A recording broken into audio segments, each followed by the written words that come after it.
উত্তপ্ত কারবালার মাঠে রাসূলুল্লাহ সাল্লাল্লাহু আলাইহি সাল্লামের প্রিয় নাতি ইমাম হুসাইন রাদিয়াল্লাহু তাআলা আনহু বলেন, হে জালিম শয়তানেরা, আমি তোমাদের নবীর প্রিয় নাতি হুসাইন। আজ 10ই মুহররমের দিন এই কারবালার ময়দানে তোমরা সামান্য দুনিয়াবী সম্পদ এবং ক্ষমতার জন্য আমার আত্মীয়স্বজন এবং সমস্ত সাথীদেরকে শহীদ করেছো। আমার প্রিয় আব্বাজের হাত কেটে ফেলেছো, যে দেখতে অনেকটা রাসূলের মতো ছিল। তোমরা আমার 6 মাসের শিশু আলী আসগরের কলিজায় বর্ষাবিদ্ধ করেছো। তোমরা 6 মাস বয়সী আলী আসগরকেও রেহাই দাওনি। আমার ছোট মেয়ে শাহজাদি সাকিনাকেও তোমরা অনেক আঘাত করেছো। আজ আমি এই পৃথিবী আকাশের মাঝখানে দাঁড়িয়ে একটা কথা ঘোষণা করছি, যদি আল্লাহ রাব্বুল আলামিন আমাকে হাজারো জীবন দিতেন, হাজারো আকবর দিতেন, হাজারো আজগর দিতেন, তাহলেও আমি এই জীবন আল্লাহর দ্বীনের জন্যই উৎসর্গ করে দিতাম, আর আমার রক্তের প্রতিটি কণা আল্লাহর দ্বীনের সাক্ষ্য দিতে থাকতো। ইতিহাস সাক্ষী রয়েছে, ইয়াজিদ বাহিনী এসব শুনে জোরে জোরে হাসছিল এবং ইমাম হুসাইনের কথা নিয়ে মজা করছিল। ইয়াজিদ সেনাপতি ওমর বিন সাদ বলেন, হুসাইনের সাথে তোমরা এক এক করে কখনো যুদ্ধ করবে না, কারণ ইমাম হুসাইন হচ্ছে শেরে খুদা আলীর পুত্র, আর আমি হুসাইনের যুদ্ধ দেখেছি। এই কারবালায় কেউ তাকে একাকী পরাজিত করতে পারবে না। তাই ইয়াজিদ বাহিনীর 700 জন সৈন্য ইমাম হুসাইনের ডান দিক থেকে আর 700 জন সৈন্য ইমাম হুসাইন রাদিয়াল্লাহু তাআলা আনহুর বাম দিক থেকে একসাথে আক্রমণ করতে লাগলো। তারিখের কিতাবে লেখা আছে, আলীর সিংহপুত্র হুসাইন রাদিয়াল্লাহু তাআলা আনহু এমন অবস্থাতেও একাই আক্রমণ শুরু করে দিল। ইমাম হুসাইন বিদ্যুৎ বেগে ইয়াজিদের বাহিনীর ভেতরে ঢুকে গেলেন আর একের পর এক ইয়াজিদি বাহিনীকে জাহান্নামে পাঠাতে থাকলো। এমন দৃশ্য দেখে ইয়াজিদ বাহিনী ভীত হয়ে কিছুটা পিছু হটতে শুরু করে দিল। ইয়াজিদ বাহিনীর শয়তান সেনাপতি ওমর বিন সাদ তখন বলতে থাকলো, তলোয়ার আর সেনাবাহিনী দিয়ে ইমাম হুসাইনকে কখনো হারানো সম্ভব নয়। যাও গিয়ে ইমাম হুসাইনের তাঁবুগুলোতে আগুন লাগিয়ে দাও। সেই তাঁবুর ভেতরে ইমাম হুসাইনের স্ত্রী সন্তানরা রয়েছে, তাদেরকে জ্বালিয়ে দাও। এ কথা শুনে কিছু শয়তান জালিম গিয়ে তাঁবুতে আগুন ধরিয়ে দিল। আর কিছু জালিম দূর থেকে ইমাম হুসাইনের ঘোড়া এবং ইমাম হুসাইনকে তীর নিক্ষেপ করতে থাকলো। তারিখের কিতাবে স্পষ্ট লেখা রয়েছে, ইমাম হুসাইন তখন দিশেহারা হয়ে গিয়েছিল। একবার তিনি তাঁবুর দিকে যাচ্ছিলেন, আরেকবার তিনি ময়দানের দিকে ছুটে চলছিলেন। ইয়াজিদ বাহিনীর যার হাতে যা ছিল সে তা দিয়ে ইমাম হুসাইনকে হত্যা করতে চাইছিল। যার হাতে তরবারি ছিল সে তরবারি দিয়ে হত্যা করতে চেষ্টা করছিল।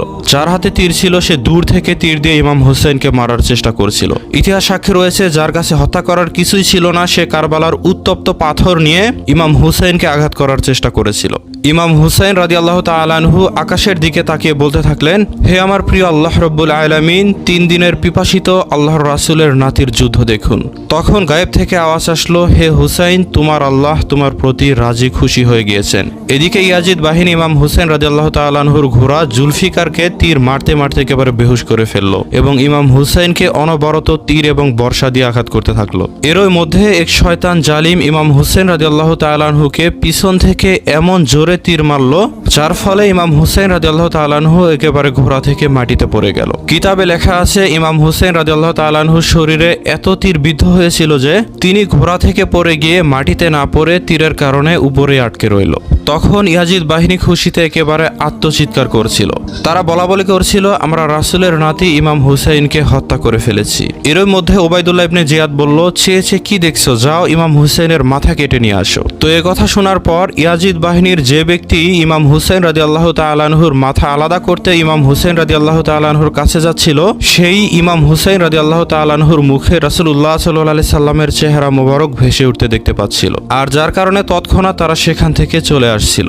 এভাবে একের পর এক সৈন্য যাচ্ছিল, কিন্তু কেউই ইমাম হুসাইন রাদিয়াল্লাহু তাআলা আনহুর মাথাকে আলাদা করার সাহস দেখায়নি। এরপর ওবাইদুল্লাহ ইবনে জিয়াদ শয়তান শিমারকে বলে উঠল, তুমি দাঁড়িয়ে দাঁড়িয়ে কি দেখছো, যাও গিয়ে ইমাম হুসাইনের মাথা কেটে নিয়ে আসো। এটা শুধু মাথা নয়, এটা হচ্ছে স্বর্ণের গোলা। এই মাথা নিয়ে গিয়ে ইয়াজিদকে দেখাতে পারলেই আমরা মালামাল হয়ে যাব।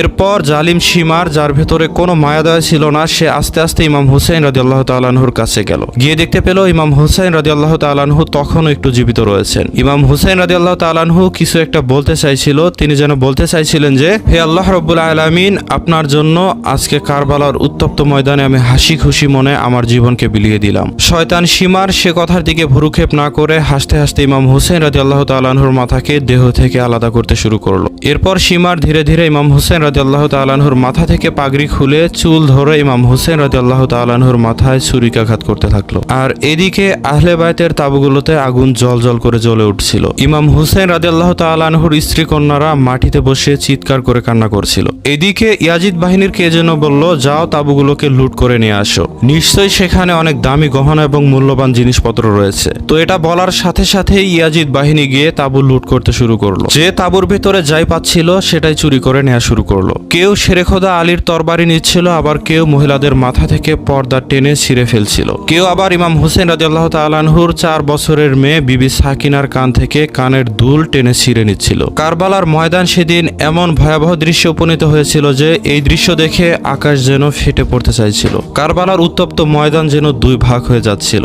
একদিকে ইমাম হুসেনের স্ত্রী সন্তান ও ছোট বাচ্চারা চিৎকার করে কান্না করছিল, অন্যদিকে ইমাম হুসেনের মাথাবিহীন নিথর দেহ কারবালার উত্তপ্ত ময়দানে পড়েছিল। কি একটা ভয়াবহ দৃশ্য ছিল, আল্লাহু আকবার। ইমাম হুসেনের মাথাবিহীন নিথর দেহ যেন আল্লাহর সিজদায় পড়ে বলছে, হে আল্লাহ রব্বুল আলামিন, আপনি আসমান সৃষ্টি করেছেন, আপনি জমিন সৃষ্টি করেছেন, আপনি পৃথিবীর সমস্ত কিছুর মালিক, আপনার হুকুম অমান্য করায় পৃথিবীর কার সাথে রয়েছে? আমি আপনার হুকুমের গোলাম, আমি আপনার হুকুম অমান্য করতে পারিনি। হে আল্লাহ রব্বুল আলামিন, আমি আপনার দ্বীনের পথে, আপনার নবীর পথে আমার জীবনকে উৎসর্গ করে দিলাম।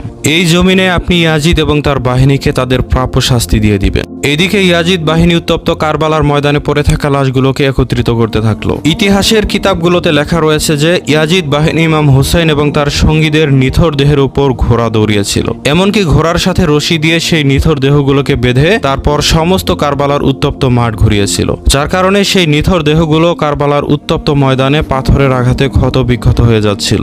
ইমাম হুসাইন এবং তার সমস্ত সাথীরা কারবালার ময়দানে শহীদ হয়ে গিয়েছিল। শুধুমাত্র ইমাম হুসেন রাদিয়াল্লাহু তাআলা আনহুর স্ত্রী, কন্যা এবং কিছু বাচ্চা জীবিত ছিল। এদিকে যখন লাশগুলোকে একত্রিত করা হলো তখন ইয়াজিদ বাহিনীর অনেকেই নিজের গোত্রের পরিচিতদের লাশ কারবালার ময়দান থেকে নিয়ে যেতে থাকলো। যে যার গোত্রের ছিল অথবা পরিচিত ছিল তারা তাদের লাশগুলোকে নিয়ে যেতে থাকলো। কিন্তু ইমাম হুসাইন রাদিয়াল্লাহু তাআলা আনহুর সেই মাথাবিহীন লাশটি কারবালার সেই উত্তপ্ত ময়দানে একাকী সেভাবেই পড়ে থাকলো। জালিম ইয়াজিদ বাহিনীর কেউই এটা বলছিল না যে এটা তো ফাতিমা রাদিয়াল্লাহু তাআলা আনহার ছেলে, এটা তো আলী রাদিয়াল্লাহু তাআলা আনহুর ছেলে, এটা তো প্রিয় নবী মুহাম্মদ রাসূলুল্লাহ সাল্লাল্লাহু আলাইহি সাল্লামের আদরের নাতি। উত্তপ্ত কারবালার বুকে সমস্ত ময়দান জুড়ে ইয়াজিদ বাহিনীর ঘোড়াগুলো এলোপাথারি ছোটাছুটি করছিল, যার কারণে ইমাম হুসেন রাদিয়াল্লাহু তাআলা আনহুর নিথর দেহের উপর দিয়েও ঘোড়াগুলো এলোপাথারি ভাবে ছোটাছুটি করছিল, যার ফলে ইমাম হুসাইনের পবিত্র দেহ মুবারক ক্ষত বিক্ষত হয়ে যাচ্ছিল। এদিকে এটা দেখে ইয়াজিদ বাহিনী একেবারে ফেটে পড়ছিল, আর এদিকে তাঁবুগুলো জ্বলে একেবারে ছাই হয়ে যাচ্ছিল। ইমাম হুসাইনের লাশ কারবালার ময়দানে পড়েছিল।